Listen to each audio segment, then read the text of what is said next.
Emer O'Flaherty, who's going to be playing in Clare soon, and her debut album, dtí Seo, fantastic as well. And Emer is here with me this morning. Emer, how are you? I am good, thanks. Banach the Yacht and Glór. And it's, do you know what? It's great to hear Cúpla Focal and hear a song, Oscailga, given it is Seacht na Gaeilge as well. So very apt. Congratulations on the debut album.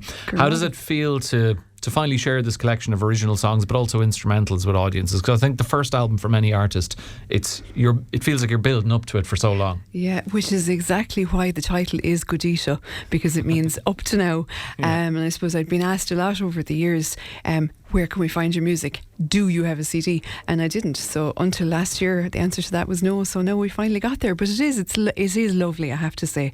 And I suppose more so for me, what was the real joy of it was playing with everybody on the album, because there was 7 of us all together, and it was just gorgeous when it all finally came together, you know.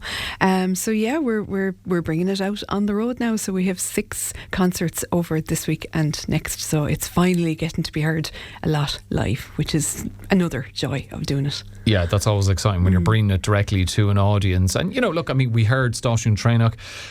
When we hear songs sung in Irish, and you expect traditional music, traditional Irish music, but there's more going on here influence-wise than that across dtí Seo. You know, we've folk and there's jazzy elements as well, and even with some of the sean-nós standards, you've put your own twist on it, new arrangements. I suppose, was that important to you to kind of change things up and blend different styles together? Very much so. And I suppose because I suppose even in any of my employments that I've had over the year, promoting Irish has always been at the core of what I've done. Like, I live my life bilingually, and it's everything I do is bilingual, to be perfectly honest. And yeah, I mean, my father's family were from Connemara. I have a lot of sean-nós and musicians in my family, and I said, you know, I need to represent that. Plus, I love the old stories, because I just feel they're the exact same problems, the same questions that we have in life now, but they were just set at a different time. So just to get people thinking of those, I love bringing the old stories to a new audience. But because much of my own writing is, as you say, in a folk/jazz style, I love to blend the two, because, you know, when I did write a lot, because I started off writing a lot of English language songs, and when I wrote them and I kind of peppered it with some Irish songs, people said, oh, I didn't expect to hear that. So then when they come to thinking they're hearing a folk/jazz contemporary concert, and then they hear sean-nós mixed in, you again get a similar reaction. I wasn't expecting that, but it makes people think. And I suppose I love when someone goes out the door and they've even picked up some of what has been said and sung on the night, and they go out thinking, oh, that's the word for that, and I listen to that again, and you know, you get people to engage with Irish in a way that maybe they weren't expecting. And I guess as a musician, you don't want to be seen as predictable or safe. You want to confound your audience's expectations. That's it, yeah. And hopefully to get them involved, because some of the pieces, you know, would have choruses where people can join in and they're kind of earwigs and they stick with you. But I suppose for me personally, I ended up moving to writing in Irish because it just came more easily to me. And I just feel there are things that you can say as Gaeilge that you can't get across in the same way in English. Like, one of my favourite words at the moment is glóteog, and it was actually literally on a bib that was given to us by a friend of ours for our little girl, and somebody said to me, you know, God, that's a lovely name, and I hadn't the heart to tell her actually her name is Ailey, but glóteog means a cute, small, pretty little thing, which is exactly what a baby is. It would have been a nice name had you gone with that. Well, exactly. Now, musicians, Emer, will claim they don't read reviews, but one magazine did describe your work as music to dwell on and drink deeply from. You have to be pleased with that description. They were very, very kind, and I'm very, very grateful. That's lovely. That just shows, I suppose, others view your music as having real substance to it. Depth. Well, as I say, I love to write about things that are everyday, mundane things, but maybe in a slightly different way, and get people thinking and get myself thinking too. So yeah, it was very kind of them, I have to say. Well, the machine is beginning to ramp up considerably now. The album's out, since last summer or so. You've been busy since then, as you've touched on your daughter. Yeah.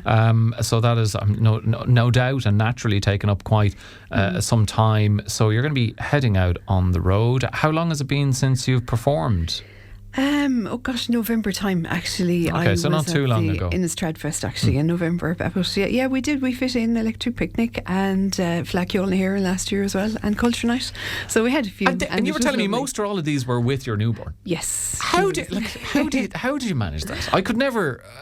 The idea of going to gigs or festivals with, you know, when my kids were particularly, even now at 5 and nearly 9, I'd be like, I don't know. But you've managed it with a newborn. She was brilliant, and as I say, really, it's thanks to Mike Higgins, my amazing husband, because we're all going every year together. There's the 4 of us, including the doggy, and we've been going, to any of the music that I've been playing at. So she's probably tired of listening to me at this stage. So, but she loves like being at the rehearsals even and stuff as well, you know. But when we bring her to the festival, we have the ear defenders if it's a little bit loud or whatever. But no, she's brilliant, and she's being brought up around music and bilingually, and we wouldn't have it any other way. That's lovely. So you're playing Glór tomorrow, no doubt looking forward to that. Where else will your travels take you for the tour? We actually have another week to Glór, as it happens. Glór is our very last one. We're finishing on Friday the 13th, and I'm not usually a fan of 13s, but hopefully this will be a nice one.